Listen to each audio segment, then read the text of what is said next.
नमस्कार दोस्तों, मैं हूं विनोद जांगिड़ और आज हम पढ़ने वाले हैं इन्वेंट्री वाउचर्स के बारे में। एक्चुअली इन्वेंट्री का मतलब क्या होता है? इन्वेंट्री का मतलब होता है गुड्स या स्टॉक। आपकी कंपनी जिस आइटम का खरीदने या बेचने का काम करती है वह आइटम आपका क्या कहलाता है? इन्वेंट्री कहलाता है। अब इन्वेंट्री से रिलेटेड काम क्या क्या हो सकते हैं वो सारे आज हम पढ़ने वाले हैं इन इन्वेंट्री वाउचर्स में। वाउचर्स का मतलब आप जानते ही हो कि कोई भी अगर ट्रांजेक्शन होता है तो ट्रांजेक्शन का जो फिजिकल एविडेंस होता है वो एविडेंस क्या कहलाता है? वाउचर कहलाता है। अब माल से संबंधित अगर कोई ट्रांजेक्शन होता है तो उसका फिजिकल एविडेंस क्या कहलाएगा? इन्वेंट्री वाउचर्स कहलाएगा। अब टैली में इन्वेंट्री वाउचर्स का क्या यूज है ये देखते हैं, या टैली में कौन कौन से इन्वेंट्री वाउचर्स होते हैं ये देखते हैं हम। तो दोस्तों आपके सामने अभी इन्वेंट्री वाउचर्स की लिस्ट दी गई है। अब इस लिस्ट में जितने भी वाउचर्स हैं इनका यूज केवल और केवल इन्वेंट्री मैनेज करने के लिए किया जाता है।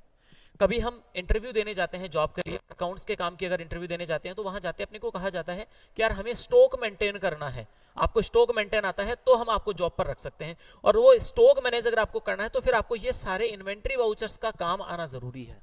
अब हम पढ़ते हैं एक एक वाउचर के बारे में। सबसे पहले आ रहा है यहाँ पे क्या?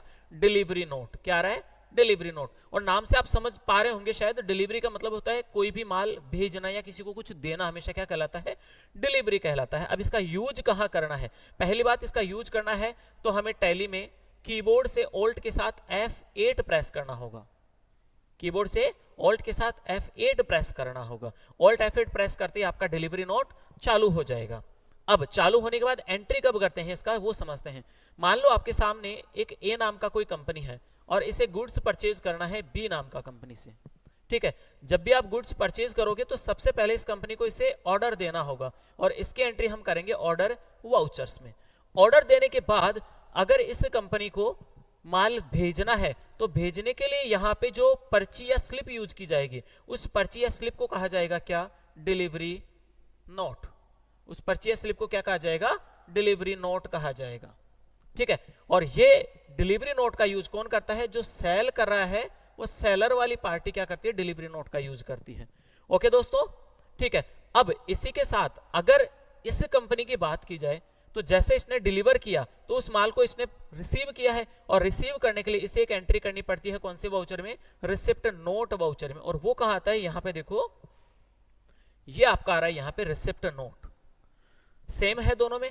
ए नाम की कंपनी है जो कि हमारी क्या है? बायर है, माल खरीदने वाली। इसको माल खरीदना है तो खरीदने के लिए ऑर्डर देना पड़ेगा और उस ऑर्डर की एंट्री की जाएगी ऑर्डर वाउचर में। दोनों की तरफ से इसके द्वारा एंट्री की जाएगी परचेज ऑर्डर में और इसके द्वारा एंट्री की जाएगी सेल ऑर्डर में। ऑर्डर देने के बाद जब गुड्स डिलीवर किया जाता है तो बी, ये जो पार्टी है सेलर, इसको एंट्री करनी है डिलीवरी नोट में और इस ए को एंट्री करनी है रिसिप्ट नोट में।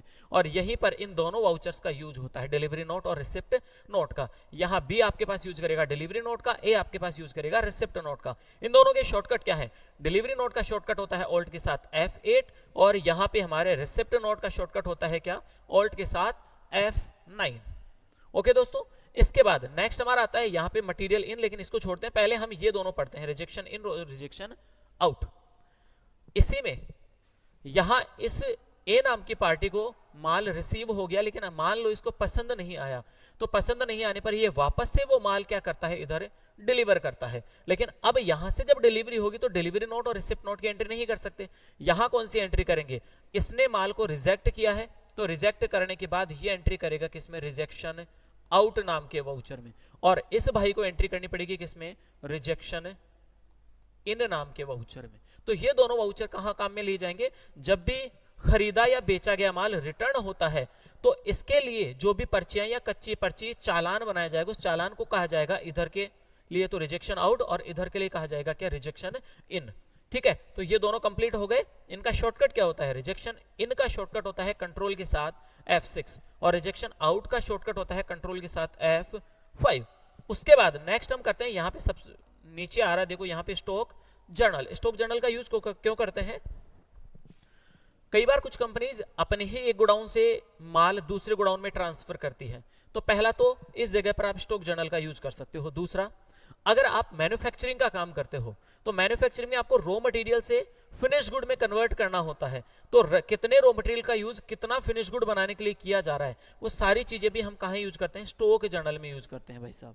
और स्टॉक जर्नल का शॉर्टकट क्या होता है? इसका शॉर्टकट होता है ऑल्ट के साथ F7। ओके दोस्तों, नेक्स्ट हमारा आता है यहाँ पे फिजिकल स्टॉक वाउचर। इसका शॉर्टकट होता है हमारा कौन सा, कंट्रोल के साथ F7।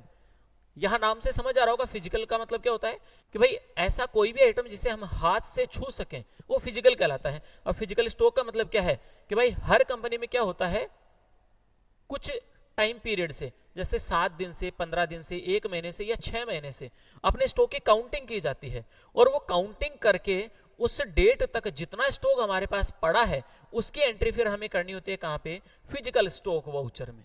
अब लास्ट नेक्स्ट बच गए कौन से, मटेरियल इन और मटेरियल आउट। यहां पे मटेरियल इन का मतलब, पहले तो मटेरियल का मतलब होता है कोई भी स्टॉक आइटम या माल, इनका मतलब आना। अगर कोई माल आता है तो मटेरियल इन, और कोई माल जाता है तो उसका यूज कहां करेंगे, मटेरियल आउट।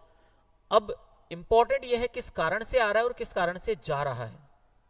जैसे एक टॉपिक चलता है जॉब वर्क। जॉब वर्क में क्या होता है, कुछ कंपनीज ऐसी होती हैं जो एक कंपनी से कच्चा माल लेकर बनाकर उसी कंपनी को वापस दे देती है।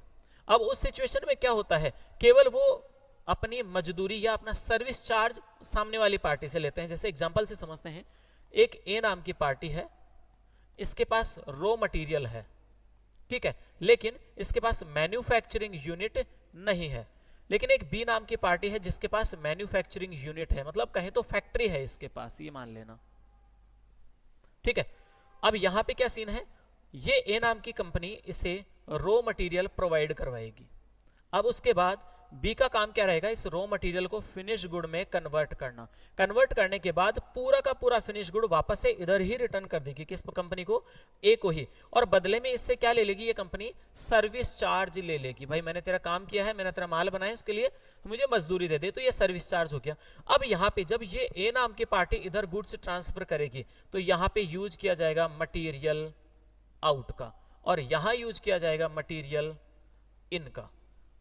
समझ गए क्या हुआ यहाँ पे, कि भाई इस पार्टी ने गुड्स रिसीव किया है तो मटेरियल इन, और इस पार्टी ने माल भेजा है तो मटेरियल आउट। अब वो सेम नीचे भी आएगा, कैसे कि जब ये कंपनी इधर माल भेजेगी तो इसको तो फिर एंट्री करना पड़ेगा कहां पे, मटेरियल आउट में, और इसे फिर एंट्री करना पड़ेगा कहां पे, मटेरियल इन में, क्योंकि यहां माल आ रहा है, ठीक है। तो ऐसे हमारे ये दोनों वाउचर यूज किए जाते हैं, मटेरियल इन और मटेरियल आउट, और ये हमारे कंप्लीट हो गए इन्वेंट्री वाउचर्स।